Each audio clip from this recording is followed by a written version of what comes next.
asta m-am născut, pentru asta trăiesc.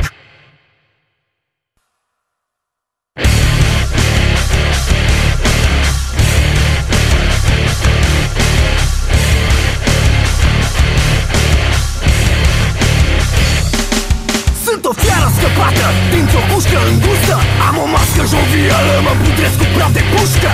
Bombă atomică, lavă vulcanică. Să dai ochii cu mine, e o trăire profetică.